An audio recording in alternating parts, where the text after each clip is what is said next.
हमें अमीरों की ताकत का नहीं, गरीबों की कमजोरी का एहसास है। और फिर देवता तकदीर बनाते हैं जो उनके हाथ में है। हम तो सिर्फ तदबीर बताते हैं। दोस्तों, राजकुमार की ऐसी ऐसी कहानी मैं आपको इस स्टोरी में सुनाऊंगी कि आपको मजा आ जाएगा। मीना कुमारी को देख डायलॉग भूल जाते थे राजकुमार। कुत्ते के जवाब पर छोड़ दी रामानंद सागर की फिल्म। हम कुत्तों से बात नहीं करते। शेर की दहाड़ तो पहचानते हो ना राणा? ठीक है, बोटियां नोचने वाला गीदड़ गला फाड़ने से शेर नहीं बन जाता। धर्मेंद्र ने पकड़ ली थी कॉलर। यहाँ तक कि एक मर्डर का भी केस झेल चुके हैं राजकुमार। दादा तो इस दुनिया में सिर्फ दो हैं, एक ऊपर वाला और दूसरे हम।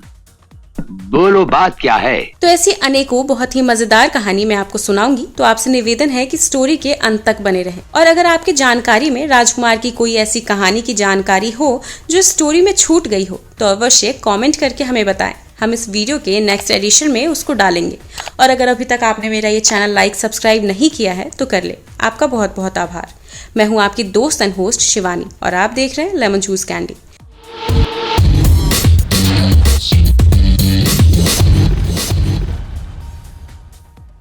दोस्तों, दिग्गज कलाकार राजकुमार की मौत की खबर काफी समय बाद इंडस्ट्री में आई थी। इस खबर से हर कोई हैरान रह गया था।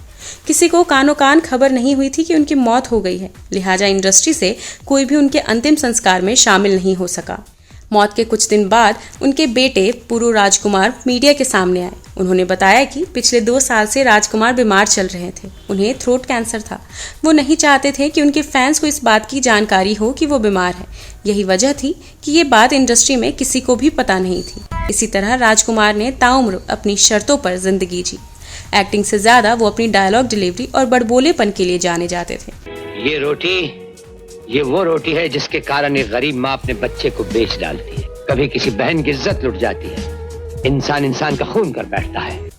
दोस्तों, राजकुमार की पहली नौकरी सब इंस्पेक्टर की थी। दोस्त की जिद उन्हें फिल्मों में ले आई। 8 अक्टूबर 1926 को ब्रिटिश इंडिया के बलूचिस्तान में जन्मे राजकुमार का असली नाम कुलभूषण पंडित था। कश्मीरी पंडित परिवार से ताल्लुक रखने वाले राजकुमार 1940 में मुंबई आ गए थे।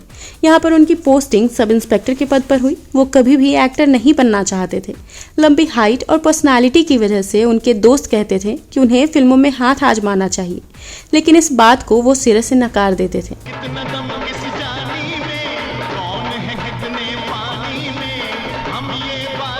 एक दोस्त की जिद पर उन्होंने अपना फोटो शूट कराया। फिर उस दोस्त ने उनकी फोटो डायरेक्टर नजम नकवी को दे दी। राजकुमार की फोटो देखते ही डायरेक्टर बहुत खुश हो गए और बोले, ये तो हीरो मटेरियल है, इसको मुझसे मिलने के लिए बुलाओ। मुलाकात के बाद डायरेक्टर नजम ने उन्हें 1952 की फिल्म रंगीली में कास्ट कर लिया। इस तरह से राजकुमार ने फिल्म इंडस्ट्री में कदम रखा। हालांकि पहली फिल्म से राजकुमार को बहुत ज्यादा पॉपुलैरिटी नहीं मिली। इसके बाद उन्होंने 1952 से 1957 तक कई छोटे मोटे रोल किए, लेकिन 1957 की फिल्म मदर इंडिया ने उन्हें असल पहचान दिलाई। फिल्म में उन्होंने राधा नरगिस दत्त के पति का रोल निभाया था। दोस्तों, राजकुमार ऐसे थे कि एक लड़ाई की वजह से 33 साल दिलीप कुमार के साथ नहीं की कोई फिल्म। हम खैरात नहीं लेते वीर सिंह, हम तुम्हें मारेंगे और जरूर मारेंगे, लेकिन वो बंदूक भी हमारी होगी, गोली भी हमारी होगी और वक्त भी हमारा होगा। पहली बार 1958 की फिल्म पैगाम में राजकुमार ने दिलीप कुमार के साथ स्क्रीन शेयर किया था। फिल्म में राजकुमार ने बड़े भाई और दिलीप कुमार ने छोटे भाई का किरदार निभाया था। ये नजर वजर सब क्या है? तू नहीं समझेगा रतन। इंसान पत्थर की चोट सह सकता है, लेकिन भैया ये बुरी नजर की आवाज से बचना बहुत मुश्किल है। एक सीन में राजकुमार को दिलीप कुमार को थप्पड़ मारना था। शूटिंग के दौरान राजकुमार ने उन्हें जोरदार थप्पड़ मार दिया। दिलीप कुमार को लगा कि उन्होंने जानबूझकर किया है। इस बात से दोनों का रिश्ता इतना बिगड़ा कि उन्होंने 33 साल तक किसी फिल्म में साथ काम नहीं किया। 33 साल बाद दोनों ने फिल्म सौदागर में काम किया। दोनों को फिर से साथ लाने का क्रेडिट सुभाष घई को दिया जाता है। दरअसल सौदागर की स्क्रिप्ट जब सुभाष घई ने दिलीप कुमार को सुनाई तो उन्हें बहुत पसंद आई, लेकिन जब उन्हें पता चला कि फिल्म में राजकुमार भी हैं, तो उन्होंने सुभाष से कहा, शूटिंग के दौरान राजकुमार को संभालने की जिम्मेदारी आपको ही लेनी पड़ेगी। दाने दाने की मोहताजी हमारे बच्चों गवारा होगी सर, लेकिन ये कभी गवारा नहीं होगा कि वो एक बेअसूल खौफजदा बुज़दिल पुलिस अफसर की औलाद कहलाएं। फिर जब सुभाष ने इसकी कहानी राजकुमार को सुनाई तो स्क्रिप्ट उन्हें भी पसंद आई। वहीं जब ये बात उन्हें पता चली कि दिलीप कुमार इस फिल्म का हिस्सा है तो वो बहुत खुश हुए। साथ ही उन्होंने ये भी कहा, जानी, मैं इस इंडस्ट्री में अपने बाद किसी को बेहतर एक्टर मानता हूँ तो वो सिर्फ दिलीप कुमार ही है। तुझे देखने को तो आंखें तरसते हैं। इम्तिहान में पास हो गया? हाँ भैया, पास हो गया। इस बरस भी अव्वल आया होगा। तुम्हारा ही तो भाई हूँ। दोस्तों, आपको ये जानकर आश्चर्य होगा कि हेमा मालिनी को पसंद करते थे राजकुमार, प्रपोज भी किया था। 1971 की फिल्म लाल पत्थर में राजकुमार ने हेमा मालिनी के साथ काम किया था। डायरेक्टर FC मेहरा ने इस फिल्म में पहले हीरोइन के रोल के लिए वैजंती माला को कास्ट किया था। शुरुआत से ही राजकुमार चाहते थे कि वैजंती माला की जगह हेमा मालिनी हीरोइन हो। उनकी जिद की वजह से इस रोल के लिए डायरेक्टर ने हेमा को अप्रोच किया, लेकिन उन्होंने मना कर दिया। फिर राजकुमार ने उन्हें काम के लिए राजी किया। शूटिंग के दौरान राजकुमार उन्हें बेइंतहा पसंद करने लगे थे। हेमा भी उनके यूनिक अंदाज को पसंद करती थी। शूटिंग के बाद भी वो साथ में अधिक वक्त बिताते थे। फिल्म की पूरी शूटिंग खत्म हो जाने के बाद जब राजकुमार ने उन्हें प्रपोज किया तब उन्होंने मना कर दिया। इस बात से राजकुमार को बहुत दुख पहुंचा था। ऐसा सिर्फ हेमा मालिनी के साथ ही नहीं हुआ था, बल्कि शूटिंग के दौरान मीना कुमारी की खूबसूरती देख डायलॉग भूल जाते थे। फिल्म इंडस्ट्री में मीना कुमारी के बहुत चाहने वाले थे। इस लिस्ट में राजकुमार का नाम भी शामिल है। दोनों ने फिल्म पाकीजा में काम किया था। राजकुमार उनकी खूबसूरती के इस कदर दीवाने थे कि शूटिंग के दौरान जब वो मीना कुमारी को देखते तो अपना डायलॉग भी भूल जाया करते थे। एक दो बार फिल्म के डायरेक्टर और मीना कुमारी के पति कमाल अमरोही ने उन्हें मीना कुमारी को निहारते हुए देख लिया था। इस बात से तो वो बहुत चिढ़ गए थे, जिस वजह से उन्होंने पाकीजा के बाद किसी दूसरी फिल्म में राजकुमार को कास्ट नहीं किया। दोनों का प्यार जब मुकम्मल नहीं हुआ तब राजकुमार ने जेनिफर से शादी कर ली। आज तो हम अपना एक एक मिनट दूसरों को दे चुके हैं, दम लेने की भी फुर्सत नहीं होगी। ऐसा करो, मंत्री जी को कल दोपहर के बाद की कोई भी अपॉइंटमेंट दे। शादी के बाद जेनिफर ने अपना नाम गायत्री रख लिया था। शादी से उन्हें 2 बेटे पुरु राजकुमार, पाड़िनी राजकुमार और एक बेटी वास्तविकता पंडित है। दुश्मनी और दोस्ती अगर गाड़ी ना हो तो उसमें कोई रंग नहीं आता चिंगू। राजकुमार फिल्म इंडस्ट्री के एकमात्र ऐसे एक्टर थे जो फिल्म फ्लॉप हो जाने के बाद भी अपनी फीस बढ़ाते थे। इस बारे में उन्होंने एक इंटरव्यू में कहा था कि हर किरदार को मैं पूरी शिद्दत से निभाता हूँ। फिल्में फ्लॉप हो सकती हैं, लेकिन हम नहीं। हमारे काम में शायद कोई कमी नहीं रहती।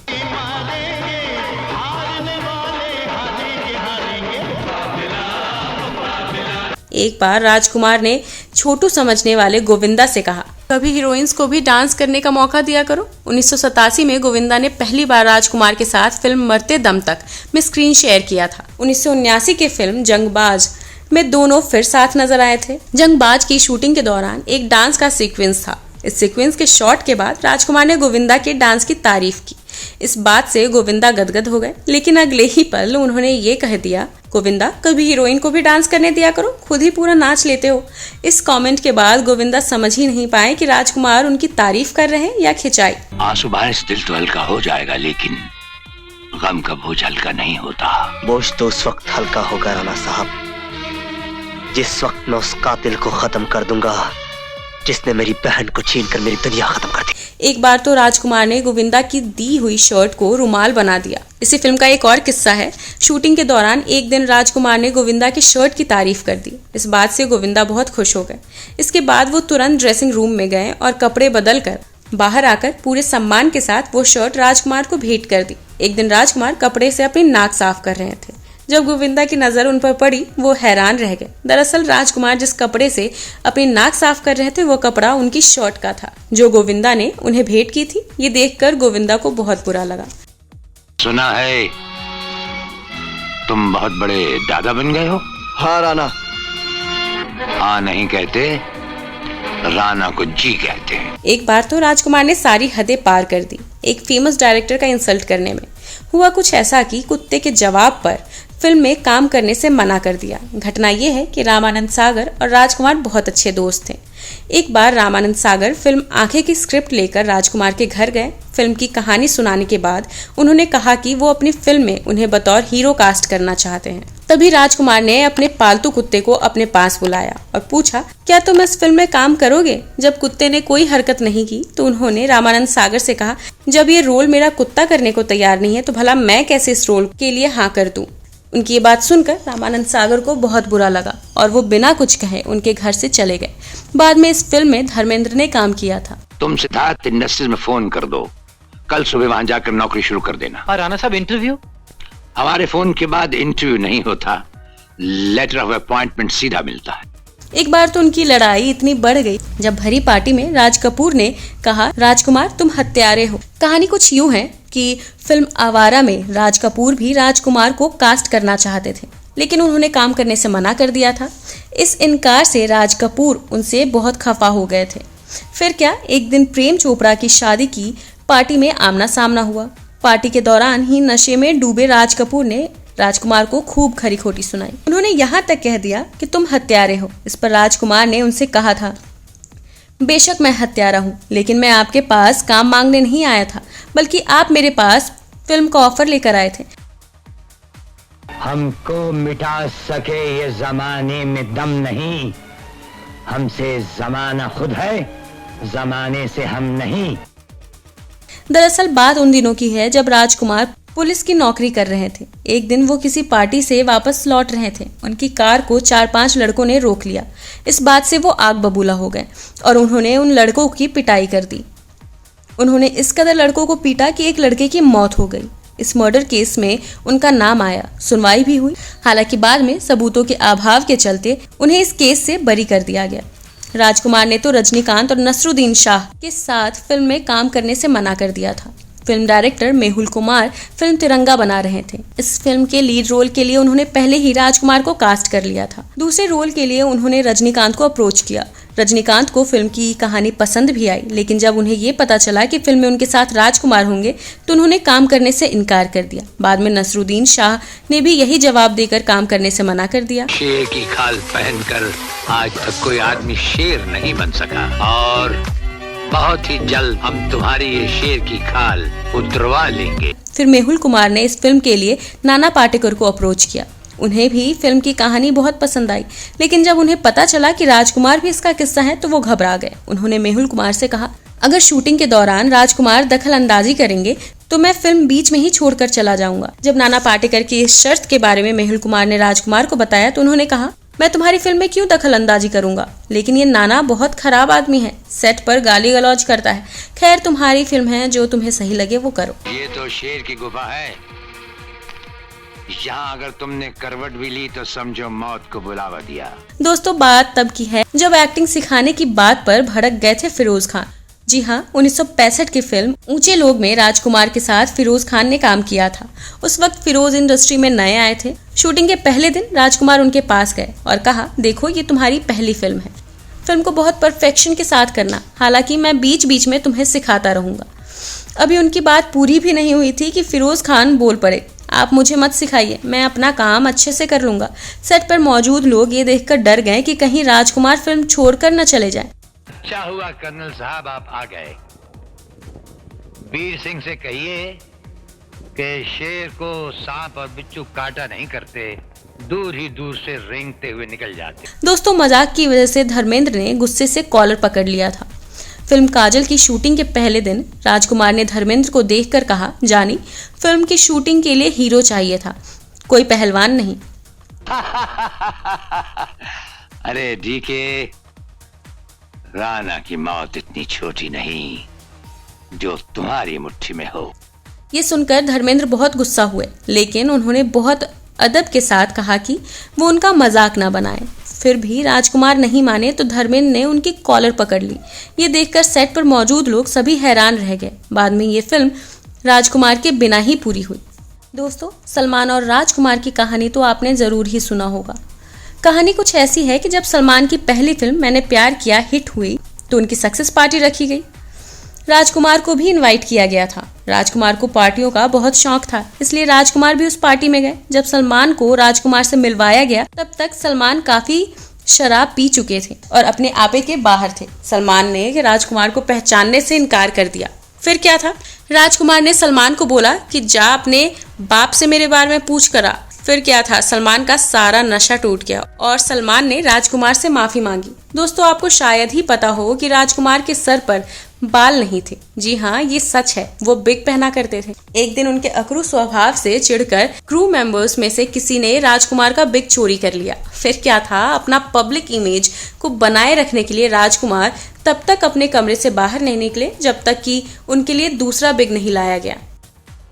और फिर सौदा जिंदगी बचाने का नहीं, जिंदगी तबाह करने का हुआ था, और ये तबाही हो कर ही रहेगी। दोस्तों, ये तो आप जानते ही होंगे कि फिल्म जंजीर अमिताभ बच्चन के करियर का मील का पत्थर साबित हुआ था। लेकिन क्या आप जानते हैं कि इस फिल्म के लिए डायरेक्टर प्रकाश मेहरा की पहली पसंद राजकुमार थे। राजकुमार को भी फिल्म की स्क्रिप्ट बहुत अच्छी लगी थी, लेकिन प्रकाश मेहरा के बालों में लगे तेल का सुगंध राजकुमार को पसंद नहीं आया था, इसलिए उन्होंने इस फिल्म को करने से इनकार कर दिया और फिर इसी फिल्म ने अमिताभ बच्चन को फिल्म इंडस्ट्री में स्थापित कर दिया। दोस्तों, आप ये जानते ही होंगे कि संगीतकार बप्पी लहरी का गहनों से कितना लगाव था। एक बार राजकुमार ने बप्पी लहरी का मजाक उड़ाते हुए बोला कि तुम्हारे गहने तो कमाल के हैं, साथ में एक मंगलसूत्र पहन लेते तो और अच्छा लगता।